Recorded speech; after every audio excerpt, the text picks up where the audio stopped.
about leader behaviors help build team agility?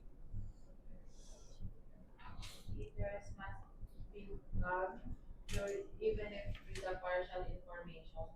Okay. Set priorities and ano to, give ayun, directions and help the team move forward. Okay. Sige. So, yung ano, no, yung availability of leadership support. I think to summarize everything that you said. Ano pa?